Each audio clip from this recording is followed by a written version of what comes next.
Oi, gente! No vídeo de hoje eu quero falar um pouquinho sobre a Santa Ceia através da visão luterana. A gente crê, afinal de contas, em consubstanciação ou transubstanciação? É presença real ou só memorialismo mesmo? E é física ou espiritual? Como assim? O que a gente crê? Para isso eu vou precisar usar o livro de Concórdia. Mas antes de tudo, já vou dar uma resposta bem rápida para vocês. Luteranos acreditam no que a gente chama de presença real. A gente crê que o corpo de Cristo está verdadeiramente presente no pão e no vinho. E nisso a gente vai se relacionar tanto com católicos quanto com reformados. Pelo menos os presbiterianos, até onde eu sei. Todos eles creem na presença real. Agora, a forma com que essa presença vai acontecer difere dentre essas igrejas. E eu quero falar da luterana. Então, se você ficar até o final do vídeo, você vai entender um pouco melhor como é que funciona tudo isso. Para isso, eu estou usando aqui a declaração sólida da Santa Ceia. Não vou ler todo o artigo da Santa Ceia, porque ele é meio longo aqui na Fórmula de Concórdia, mas a gente vai focar no que é mais importante. O que está aqui, ó?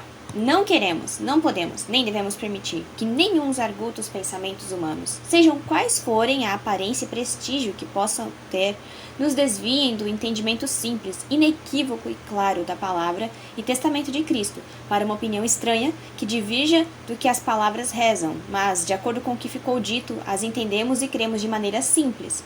Nossas razões, em que nos estribamos continuamente nessa questão, desde o surgimento da controvérsia em torno desse artigo, são as que o doutor Lutero, logo no início, pôs contra os sacramentários, com as palavras seguintes: os meus fundamentos, em que me firmo nesse assunto, são estes. O primeiro é este artigo de nossa fé. Jesus Cristo é essencial, natural, verdadeiro, completo Deus e homem, em uma só pessoa, indiviso e impartido. 2. Que a destra de Deus está em toda parte. 3. Que a palavra de Deus não é falsa, nem mente. E 4. Que Deus tem e conhece várias maneiras de estar em determinado lugar, e não apenas aquela única de que gratuitamente especulam os entusiastas. Aqui, os filósofos chamam de localis ou espacial.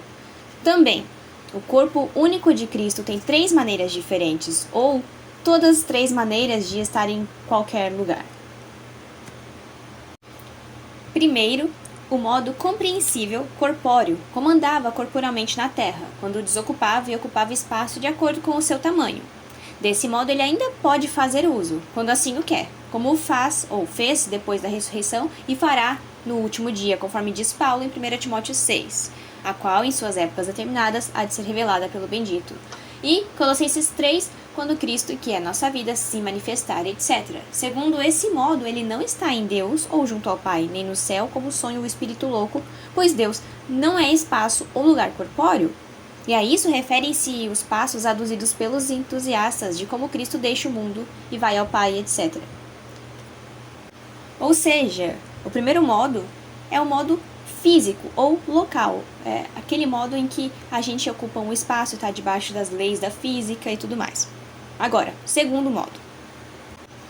Em segundo lugar, o modo incompreensível, espiritual, segundo o qual não ocupa nem desocupa espaço, mas penetra toda a criatura sempre que assim quer.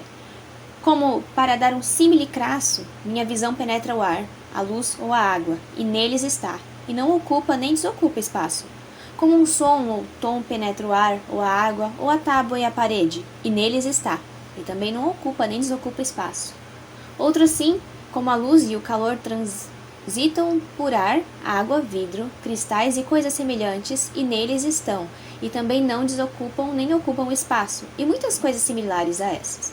Ele fez uso desse modo ao sair do túmulo fechado e atravessar porta trancada, e no pão e vinho, na ceia, e, como se crê, ao nascer de sua mãe.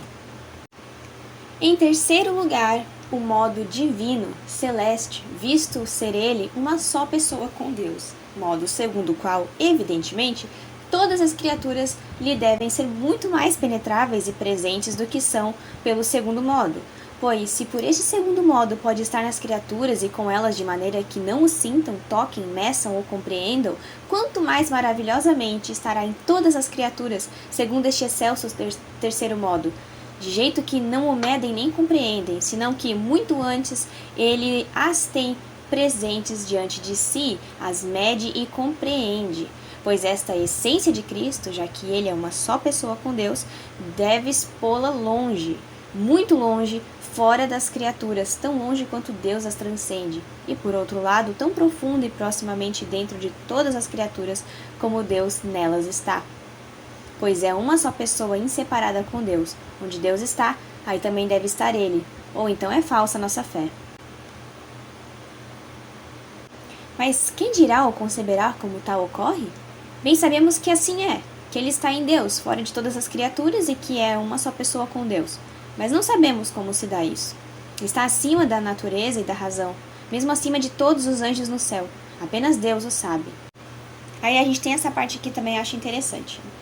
Dessas palavras, o Dr. Lutero também se torna claro em que sentido as nossas igrejas usam a palavra espiritual nessa matéria. Para os sacramentários, a palavra espiritual não significa outra coisa que a comunhão espiritual, quando em espírito, mediante a fé, os verdadeiros crentes são incorporados a Cristo Senhor e se tornam membros verdadeiros espirituais de seu corpo. Quando, porém, o Dr. Lutero, ou nós empregamos a palavra espiritual nessa questão, pensamos no modo espiritual, sobrenatural, celeste, segundo o qual Cristo está presente na Santa Ceia, não só operando consolo e vida nos crentes, mas também juízo nos descrentes. Rejeitamos com isso os pensamentos cafarnaíticos da grosseira presença carnal, que é atribuída e imposta a nossas igrejas pelos sacramentários, apesar de todo o nosso múltiplo e público testemunhar. Nesse sentido, também dizemos que na Santa Ceia, o corpo e o sangue de Cristo são recebidos, comidos e bebidos espiritualmente, ainda que essa participação se dá oralmente. O modo, não obstante, é espiritual. Nessa parte aqui, eles vão começar a acusar as doutrinas que a gente considera falsa. Aqui na primeira, ele vai dizer que rejeita a transubstanciação. Na número 2, ele vai rejeitar também o sacrifício da missa pelos vivos e mortos. Na 3, ele vai também ser contra aquela communio sub una, acho que chama, quando eles dão apenas um dos elementos da ceia, apenas o pão ou apenas o vinho. E no caso da Igreja Católica, eles dão apenas o pão, né? Algumas dão o vinho agora também, molham a hóstia ali no vinho, mas enfim, né? Não era o caso na época. E aqui eles vão explicar também, dizendo que eles já gastaram muito tempo escrevendo um monte de coisa sobre isso. Então o foco aqui era explicar a doutrina luterana e não ficar refutando as outras, mas principalmente em detrimento da doutrina dos sacramentários, que era uma galera que estava infiltrada dentro da igreja luterana muitas vezes. Então, eles escreveram isso aqui, ó, e com isso advertir os nossos ouvintes a fim de que deles possam resguardar e acautelar-se. Então, eu sei que várias pessoas acreditam por aí, eu por muito tempo acreditei nisso também, e é falta de conhecimento. E esse é um adendo que eu preciso fazer aqui, antes de continuar minha fala. A gente, às vezes, acaba crendo em doutrinas falsas, ou acreditando em coisas mentirosas, porque alguém nos disse na internet, porque a gente leu em algum blog, ou porque alguém num vídeo falou, ou porque a gente ouviu por aí. É esse o problema da teologia da internet. A gente precisa ler livros mesmo, especialmente se a gente quer conhecer outra doutrina ou outra tradição que não é a nossa. Então, se eu sou luterana e eu quero estudar a doutrina reformada, eu preciso pegar Turretini, eu preciso pegar Bavinck, eu preciso ler os caras, eu preciso ter, ou ler as institutas da religião cristã de João Calvino, eu preciso sentar e ler, não tenho o que fazer. É difícil às vezes, porque são muitas coisas, e são livros muito pesados e densos, mas ou a gente faz esse sacrifício, ou a gente vai acabar se rendendo a um conhecimento muito raso, superficial e muitas vezes errôneo acerca de outra tradição. Agora, voltando aqui ao que eu estava falando, por muitos meses eu criei que a Igreja Luterana ensinava a doutrina da presença física. Quando eu falo presença física, é carnal, e é justamente, ou local também se usa muito, né? É justamente isso aqui que eles estão condenando, que os sacramentários ensinavam e que eles estão condenando aqui na declaração sólida. Luteranos não creem que ali, no pão e no vinho, aquilo é o corpo físico local de Cristo. Existem algumas razões pelas quais isso não pode acontecer, mas aí é um pouco mais profundo, talvez um outro vídeo sobre isso, para ser um pouco mais escolástica nesse caso ali. Mas, por hora, a gente tem que entender uma coisa básica. O modo carnal e físico é o primeiro modo. É o modo que se rejeita. Deixa eu achar aqui. Aqui, né? Esse é o primeiro modo. O modo compreensível corpóreo. Se fosse desse modo, a presença de Cristo na ceia, a gente deveria ser acusado, e com razão, de canibalismo. Neste modo, eu comentei com vocês, a gente está debaixo, nesse modo de presença corpórea, a gente anda debaixo das leis da física. Então, assim, se a gente comesse o corpo de Cristo no primeiro modo, ele sentiria dor, e ele provavelmente ia ser danificado, ia ficar marca dos dentes, e ele não ia conseguir ficar em todos os pães e vinhos ao mesmo tempo também, porque isso vai além das leis da física para um corpo local. Então, preciso deixar claro que o segundo modo, que é o modo definitivo, ou enfim, modo espiritual, é o modo em que Cristo se encontra presente na Santa Ceia. Então, antes de falar da diferença, quando vocês forem falar da diferença entre reformados, por exemplo, e luteranos, não digam reformados creem em presença espiritual, luteranos creem em presença física. Eu já fiz isso. E provavelmente eu já fiz isso. Peço desculpa se alguém ouviu isso de mim alguma vez, porque isso não é verdade, isso é uma falácia e é só um espantalho. Enfim, se vocês quiserem mais informações sobre isso, eu recomendo que vocês deem uma olhadinha no artigo 10 da Confissão de Augsburgo. Ele é, infelizmente, bem curto, são 4 linhas aí sobre a ceia do Senhor, 3 ou 4 linhas. A confissão tem apologia também, então a apologia da confissão, o artigo 10, fala da Santa Ceia. Se eu não me engano, o artigo por ali fala sobre o número 13, talvez fala do número de sacramentos.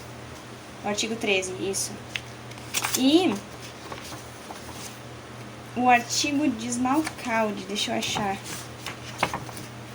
Artigo de Smalcalde, o artigo 6º do sacramento do altar. E aí, lá na declaração sólida, vocês vão encontrar também. Depois do terceiro uso da lei, vai vir a Santa Ceia. É o artigo número 7. Nossa, tem umas... Deixa eu ver.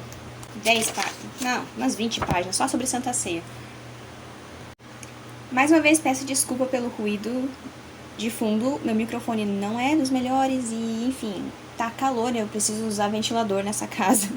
Não tem como, galera. Se vocês quiserem mais vídeos sobre o assunto, comentem aí. Se vocês quiserem mais leituras da Declaração Sólida, ou do Livro de Concórdia no geral, ou se vocês preferem História da Igreja, enfim. O que eu puder ajudar, eu ajudo. Às vezes, lá na minha página do Instagram, as pessoas perguntam algumas coisas que eu realmente não sei a resposta. Eu não sei, porque eu não cheguei lá ainda. Tipo, é muito escolasticismo daí, demais. Vai muito longe. E às vezes coisas que exigem recursos em inglês que eu nem tive acesso ainda. Então é difícil. Mas o que tiver ao meu alcance, eu posso tentar trazer para vocês e explicar. Espero que tenha ajudado e até o próximo vídeo.